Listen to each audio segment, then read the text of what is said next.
Je sais pas pourquoi, mais je sens qu'on va se marrer avec cet épisode. Sa personnalité, ses excès, sa fierté, son ego, son ambition, son besoin d'amour, son envie démesurée de devenir le plus grand, Novak Djokovic est un personnage de roman qui synthétise tout ce qui ne va plus dans le débat du GOAT. Car le Serbe est aujourd'hui la cible d'attaques un peu faciles que l'attitude de ses défenseurs et de son clan ne font qu'attiser. Du coup, la discussion autour de cet incroyable champion a complètement vrillé depuis quelques années. Il est question de son tempérament volcanique, de son régime sans gluten, de ses outils de récupération à la lisière du dopage technologique. Ses exploits, monstrueux, ne sont plus appréciés par beaucoup d'entre vous, et lorsque Nolé propulse une balle par accident dans la carotide d'une juge de ligne lors de l'US Open 2020, c'est toute une partie des fans qui s'en réjouit avec un fair play et une discrétion très relatifs. Ah non, ce n'est pas un accident, c'est la révélation du démon qui sommeille en lui. Oui, si, je l'ai lu. Reste qu'avec 17 grands chelems à l'heure où j'enregistre cette vidéo et un record de semaine en tant que numéro 1 qui va bientôt tomber, Nolé est l'un des plus grands joueurs de l'histoire du tennis, que cela vous plaise ou pas. Et si, dans ce climat délétère, il parvenait à devenir le plus grand de tous les temps, et pour nous, comment analyser ce champion hors norme en sachant que la simple évocation de son nom va créer automatiquement du drama entre les fans de tennis. Sans plus attendre, générique.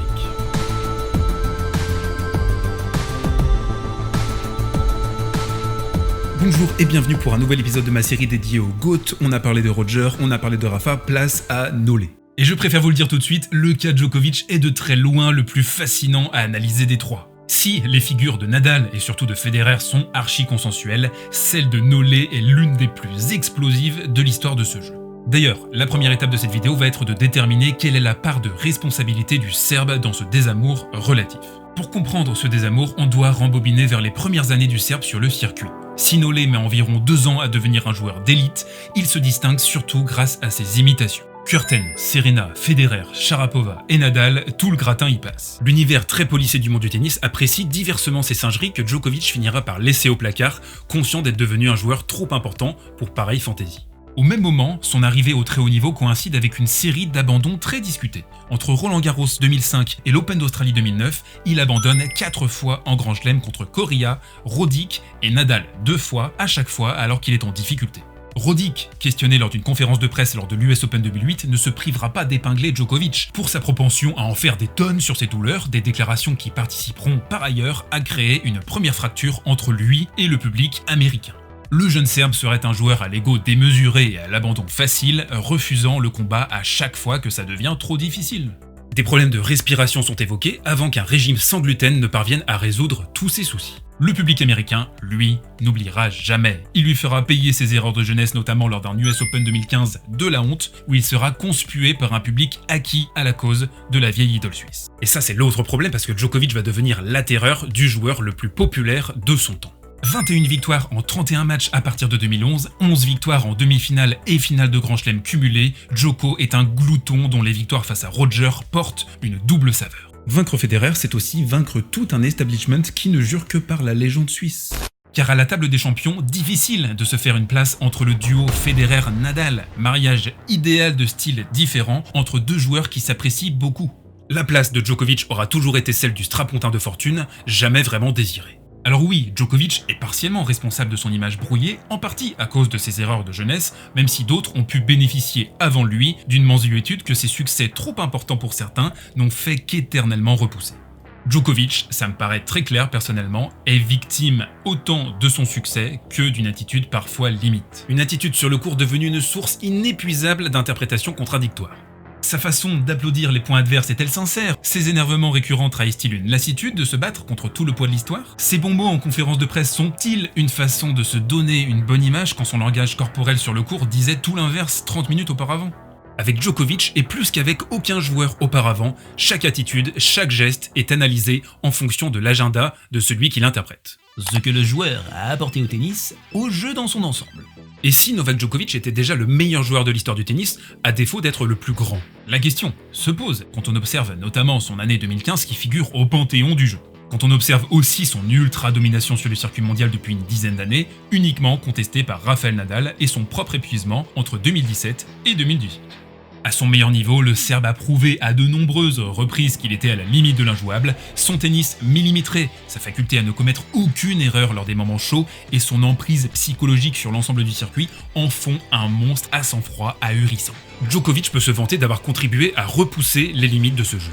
Sa rivalité avec Nadal nous a livré des matchs d'anthologie qu'il serait impossible de lister intégralement. On peut penser à la finale de l'Open d'Australie 2012, on peut penser à la demi-finale de Wimbledon 2018, pour n'en citer que 2. Initialement, en plus, très fragile, le Serbe est devenu aujourd'hui l'un des joueurs les plus résistants et endurants de tous les temps.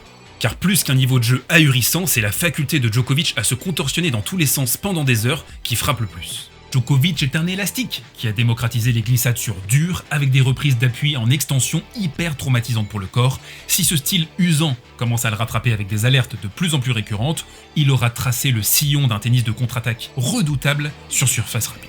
Niveau technique, le contrôle opéré par sa main gauche lui donne ce qui est très largement considéré comme l'un des meilleurs, tout meilleurs revers à deux mains de tous les temps. Un modèle pour tous les aspirants champions. Sa qualité de retour, elle, n'a que très peu d'équivalent dans l'histoire de ce sport. Sa préparation en dehors du court et son hygiène de vie sont également des références, même si une part de fantasme subsiste à cause d'outils de récupération controversés. La dimension iconique, emblématique, universelle et l'intemporalité. On l'a dit dans cette vidéo, Djokovic est l'une des figures les plus clivantes de l'histoire du tennis, ça je pense que c'est incontestable. Mais que cela plaise ou non, il est statistiquement le meilleur joueur de la décennie écoulée. Son style de contre-attaquant comme sa personnalité multiple sont l'objet de discussions infinies et en font l'un des joueurs les plus commentés, les plus iconiques également de l'histoire. D'ailleurs, petite confession, la carrière de ce joueur est certainement l'une des plus fascinantes qu'il m'ait été donné de suivre depuis la retraite d'André Agassi. Élevé dans un pays en guerre, devant sans cesse lutter contre des forces extérieures, il s'est construit dans l'adversité pour devenir une machine à sang-froid que sa victoire à Roland-Garros en 2016 a fait exploser. J'ai mal là, j'ai mal au ventre, j'ai une boule dans le ventre, j'ai mon bras qui me fait mal. 2 ans de traversée du désert avant de redevenir le grand Nolé, Grande Nolé, à Wimbledon 2018 et de reprendre son ascension. Sur la question de l'intemporalité, on l'a vu avec Lendl, une relecture se fera certainement après sa carrière. Pour l'instant, une grande partie du monde du tennis est trop tétanisée à l'idée qu'il batte les records de Federer et de Nadal pour pleinement apprécier le joueur. Et c'est dommage. Y a-t-il un quiproquo, un malentendu avec ce joueur? Est-il le méchant caricatural que l'intelligentsia tennistique se plaît à médire? Reste que Djokovic ne sera jamais l'icône absolue et unificatrice en tennis, trop de temps perdu en polémique et une personnalité bien trop clivante pour cela. Et ça, ça reste quand même un gros problème dans la course au GOAT. Les côtés révolutionnaires, les renouvellements au cours de sa carrière. C'est le point qui fait le plus défaut à Nolé. Car la carrière du Serbe est celle du chasseur. Et son obsession maladive pour les records qu'il crie sur tous les toits est une communication à double tranchant. Tétanisé lors de sa finale à Roland-Garros en 2020, au bord de la crise de nerfs l'année d'avant en demi face à Thiem, auto-éliminé comme un grand lors de l'US Open 2020, Djokovic est en train de confondre vitesse et précipitation. Pour un certain public, cette chasse peut paraître puérile, dépassionnée et purement statistique. Federer et surtout Nadal se sont toujours gardés d'afficher de tels objectifs, à juste titre je pense.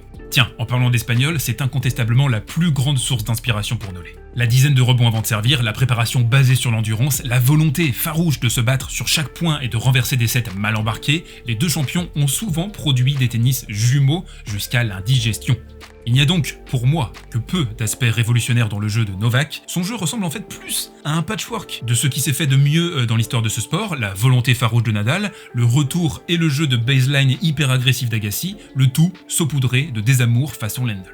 Pour ce qui est du renouvellement et comme beaucoup d'autres joueurs avant lui, ce sont les blessures qui ont dicté une adaptation. Le plus frappant reste son nouveau geste au service, travaillé avec Goran Ivanisevic et qui est censé soulager les hyper-extensions au niveau de son coude. Le Serbe est aujourd'hui devenu d'ailleurs l'un des plus grands serveurs du circuit, l'un des plus efficaces, et profite pleinement de son mètre 88.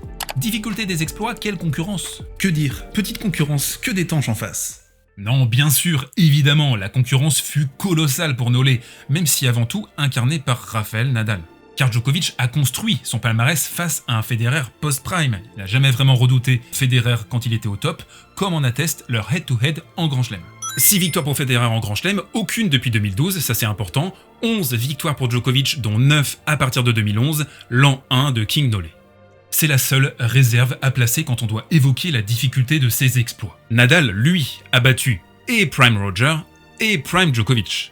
Sinon, quelques chiffres ahurissants, Djokovic est invaincu en carrière en finale de l'Open d'Australie, 8/8, et à l'heure où je tourne, on en est à 5/6 en finale de Wimbledon, 3/3 contre Federer, surtout qui est considéré comme le plus grand joueur de l'histoire sur gazon, un taux de réussite monstrueux qui représente 77% de ses titres en majeur.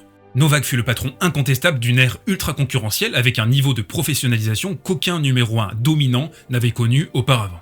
Ses exploits sont donc considérables, même s'il reste une tâche en Grand Chelem face à son plus grand rival.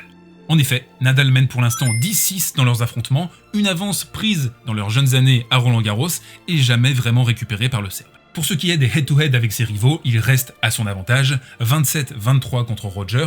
Djokovic devrait donc finir sa carrière avec un bilan positif face à la légende suisse. C'est moins sûr contre Rafa, le 29-27 laisse envisager une remontada, même si Rafa n'a plus battu Nolé sur une autre surface que la terre battue depuis la finale de l'US Open en 2013. Aura, charisme, style et classe sur et en dehors du court. Oh, ce point me fatigue déjà, ce point risque d'être l'un des plus commentés dans les commentaires. Pour l'aura, aucun doute, Djokovic ne fait aucun complexe face à ses adversaires. Le charisme, pareil, qu'on aime ou pas son tennis parfois un petit peu robotique, Djokovic est l'un des champions les plus iconiques de l'histoire de ce sport. La célébration cultissime à Wimbledon en 2019, la rivalité étourdissante contre Nadal, Djokovic dégage un truc inouï, même s'il n'est pas apprécié de tous. Maintenant, la classe pure.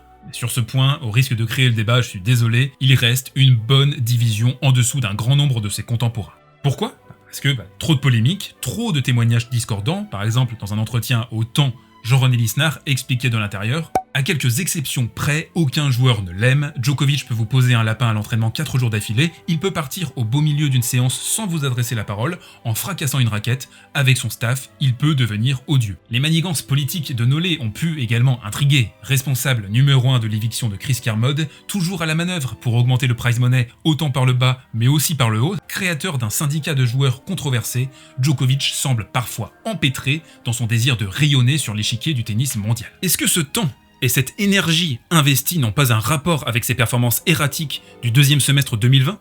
De l'extérieur, son attitude peut aussi dérouter, comme lorsqu'il préfère disputer un match de basket en plein Covid plutôt que de participer à un appel important entre joueurs.